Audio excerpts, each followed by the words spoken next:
And now moving on, there's some breaking news that's coming in. Now the government has announced new rules for online gaming. It has prohibited games which involve wagering and betting in some much needed clarity for the online gaming industry.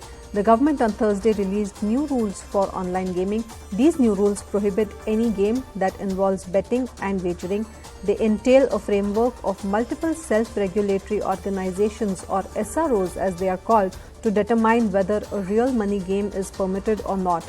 The government believes online gaming presents a huge opportunity for startups, but there's been an ambiguity around what was permissible, which the new rules aim to address. The centre also added that the new rules were not just focused on gaming, but also on the issue of misinformation. Industry voices are hailing the new rules, calling it the first step in the right direction. Now let's listen into a reaction that's coming in from Rajiv Chandrasekhar. Really the framework that we started with, which was very, very restricted to real money games, has now evolved into the entire online gaming ecosystem, and we have carved out what is prohibited, and therefore whatever is not prohibited is allowed.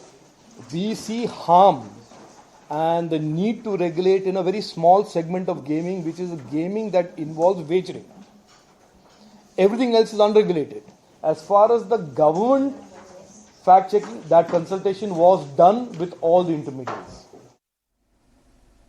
And to give us more information on this, I'm being joined by my colleague Ridhima on the phone line. Ridhima, if you could please tell us what will be the composition of these SROs and how will this be implemented going ahead?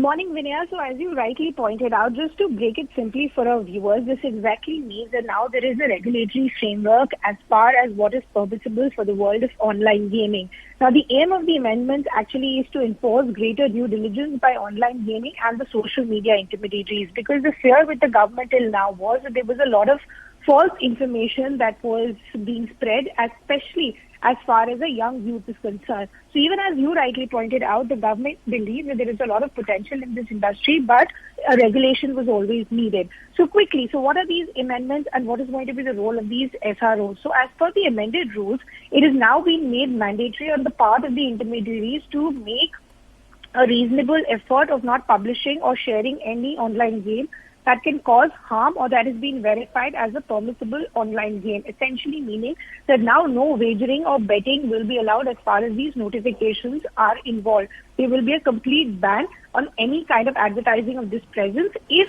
any company or organization is found indulging in it, that will be categorized as foul play.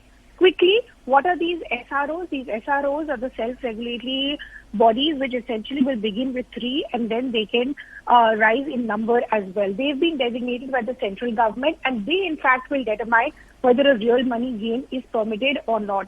Also quickly, the self-regulatory body will also now have the authority to inquire and also satisfy itself that the online game, as we pointed out, does not involve wagering or any outcome. The reason the fear with the government was because a lot of suicides were increasing, especially as far as the younger generation was concerned.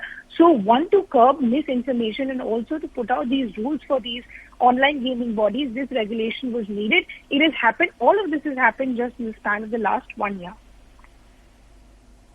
Well, Ridhima, thank you so much for putting that story into perspective for our viewers. And now moving on, there's some breaking news that's coming in.